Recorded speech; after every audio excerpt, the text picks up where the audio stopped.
5 আর 5 যোগ করলে তো 10 হওয়ার কথা। তো 12 হলো কেমনে? তো অনেক সময় এরকম প্রশ্ন তোমাদের পরীক্ষায় আসে যে এটা ব্যাখ্যা করো। তো বলো তো ৫ যোগ ৫ সমান 12 কেমনে হয়? ঠিক এভাবে লিখবা উত্তরটি। আজকের পর থেকে যদি এরকম প্রশ্ন আসে তাহলে এই যে উত্তরটি বলতেছি এই উত্তরটি লিখবা। বাট যদি কখনো কোনো সংখ্যা থাকে সেই সংখ্যা পরিবর্তন করে দিবা।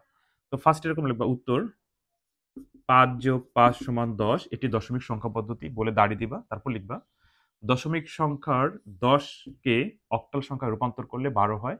নিচে দেখানো হলো কথাটি বলে এই ১০ কে তুমি অক্টাল সংখ্যায় কনভার্ট করবা। যেমন ৮ ১০ এর ভিতরে একবার যায় ৮ কে ৮ আছে ১০ ভাগশেষ ২ আবার ভাগ ৮ ১ এর মধ্যে যায় না অর্থাৎ বড় সংখ্যা কখনোই ছোট সংখ্যার মধ্যে যায় না এমন পরিস্থিতি হলে ভাগফল শূন্য এখানে যা থাকে তাই ভাগশেষ। নিচ থেকে উপরে লিখলে আমরা পেয়ে গেলাম ১২ অর্থাৎ অক্টালে ১২।